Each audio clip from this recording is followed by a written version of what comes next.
Today we're gonna read Cat in the Rain by Ernest Hemingway. Enjoy! There were only 2 Americans stopping at the hotel. They did not know any of the people they passed on the stairs on their way to and from their room. Their room was on the 2nd floor facing the sea. It also faced the public garden and the war monument. There were big palms and green benches in the public garden. In the good weather there was always an artist with his easel. Artists liked the way the palms grew and the bright colors of the hotels facing the gardens and the sea. Italians came from a long way off to look up at the war monument. It was made of bronze and glistened in the rain. It was raining. The rain dripped from the palm trees. Water stood in pools on the gravel paths. The sea broke in a long line in the rain and slipped back down the beach to come up and break again in a long line in the rain. The motor cars were gone from the square by the war monument. Across the square in the doorway of the cafe a waiter stood looking out at the empty square. The American wife stood at the window looking out. Outside right under their window a cat was crouched under one of the dripping green tables. The cat was trying to make herself so compact that she would not be dripped on. "I'm going down and get that kitty," the American wife said. "I'll do it," her husband offered from the bed. "No, I'll get it." The poor kitty out trying to keep dry under a table. The husband went on reading, lying propped up with the 2 pillows at the foot of the bed. "Don't get wet," he said. The wife went downstairs and the hotel owner stood up and bowed to her as she passed the office. His desk was at the far end of the office. He was an old man and very tall. "Illinois Pova," the wife said.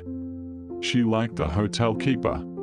Sigh, signora, brutto tempo. It is very bad weather." He stood behind his desk in the far end of the dim room. The wife liked him. She liked the deadly serious way he received any complaints. She liked his dignity. She liked the way he wanted to serve her. She liked the way he felt about being a hotel keeper. She liked his old, heavy face and big hands. Liking him, she opened the door and looked out. It was raining harder. A man in a rubber cape was crossing the empty square to the cafe. The cat would be around to the right. Perhaps she could go along under the eaves. As she stood in the doorway, an umbrella opened behind her. It was the maid who looked after their room. "You must not get wet," she smiled, speaking Italian. Of course, the hotel keeper had sent her. With the maid holding the umbrella over her, she walked along the gravel path until she was under their window. The table was there, washed bright green in the rain, but the cat was gone. She was suddenly disappointed. The maid looked up at her. "Ha perduto qualcosa, signora." "There was a cat," said the American girl. "A cat?" "Sai, Illinois gatto." "A cat?" the maid laughed. "A cat in the rain?" "Yes," she said, "under the table." Then, "Oh, I wanted it so much. I wanted a kitty." When she talked English, the maid's face tightened. "Come, signora," she said. "We must get back inside. You will be wet." "I suppose so," said the American girl. They went back along the gravel path and passed in the door. The maid stayed outside to close the umbrella. As the American girl passed the office, the padrone bowed from his desk. Something felt very small and tight inside the girl. The padrone made her feel very small and at the same time really important. She had a momentary feeling of being of supreme importance. She went on up the stairs. She opened the door of the room. George was on the bed, reading. "Did you get the cat?" he asked, putting the book down. "It was gone." "Wonder where it went to," he said, resting his eyes from reading. She sat down on the bed. "I wanted it so much," she said. "I don't know why I wanted it so much. I wanted that poor kitty. It isn't any fun to be a poor kitty out in the rain." George was reading again. She went over and sat in front of the mirror of the dressing table looking at herself with the hand glass. She studied her profile, first one side and then the other. Then she studied the back of her head and her neck. "Don't you think it would be a good idea if I let my hair grow out?" she asked, looking at her profile again.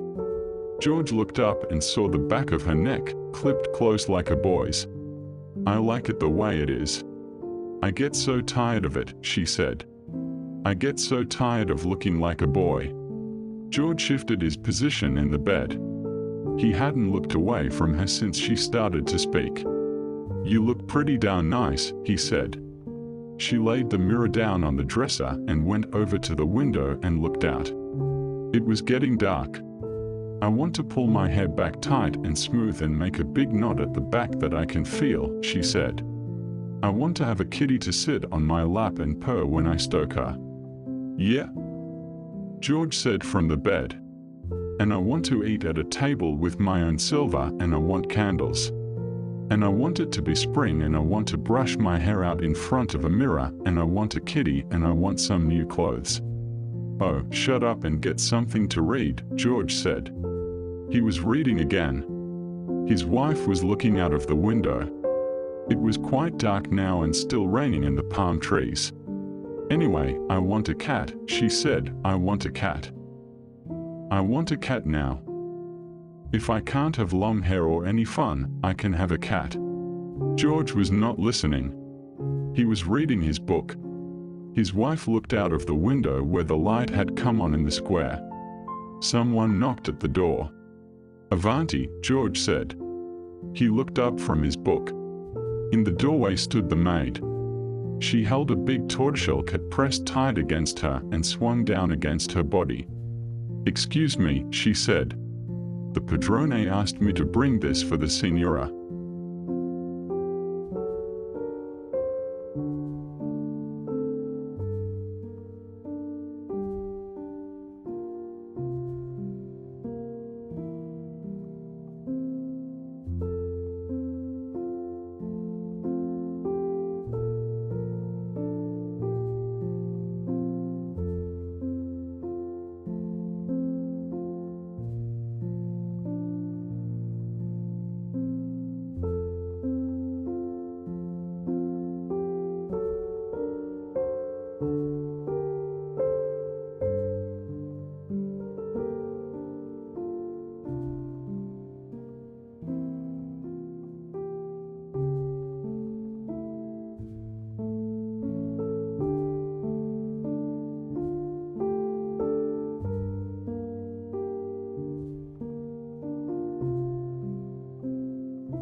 Please let us know if you like these short bedtime stories by famous authors.